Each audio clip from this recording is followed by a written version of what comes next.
So there's no federal employees in there. They don't own the property. They don't own the building. They don't even have a lease there. Right? They don't even have a lease. They have a contract to house some of their prisoners in that facility. That's all they have. They don't have nothing else. The detainees they house in there. You don't know who's in there, how many's in there, what's going on. They haven't had a certificate of occupancy in 20 years. So, they feel like they can violate the law. But ultimately, people keep asking me what this is about. When I came out of court, they fingerprinted me and took a picture of me again in the basement of the courtroom. When I went to the court, when it was over, they said, you got to come with us to go in the basement to do it again. I said, I did this already.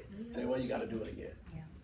Right, and so just an act of trying to humiliate you. And the U.S. attorney was in the court for a Class C misdemeanor. That's what it is, a Class C misdemeanor, $400 fine if you charge, maximum 25, 30 days in jail. That's what it is, and nobody wants that, but it's so petty. They know it's petty, but they're going to take us through this stuff. And people asking me, why are we there? What are we doing? We're defending this, we're defending that. Look, and I tell people, you can disagree with me on immigration, right? We can disagree. My belief is different from yours. I believe, the importance of immigrants to this country, to the history, to what's happening here, the impact they have on our economy, on the taxes they pay, billions of dollars in state and local taxes. I understand that, clearly. We can debate about that, but we cannot debate about the Constitution of the United States.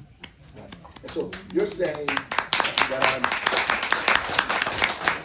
I'm defending individuals. I'm defending the Constitution. And when I'm on MSNBC, they pause because I say, I never swore allegiance. Every time I got elected, nobody ever made me swear allegiance to Donald Trump. They never made me swear allegiance to any president, by the way, or the U.S. attorney, or even the Democratic or Republican Party.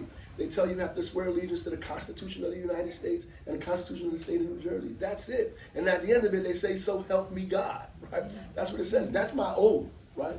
That's why we took these positions, so we can protect the Constitution. And in fact, you advertised to the entire world that you figured out the best idea in human history, and that was democracy. And you advertised to everybody in the world. Why wouldn't they want to come here and see what that means? Why wouldn't they want to come here and see what that's about? Like in places where they are, they said, wow, they've discovered this thing. Let's go see. And from the beginning of this place, people have been coming from all over the world to figure out what democracy was like. Our folks came from the South, fleeing Jim Crow, because they believed that there was something above the Mason-Dixon line called democracy that they wanted to have a part of, that they wanted a piece of. So people all over the world came here. When they got here, we did the old bait and switch. So, oh, yeah, not for you. Right? And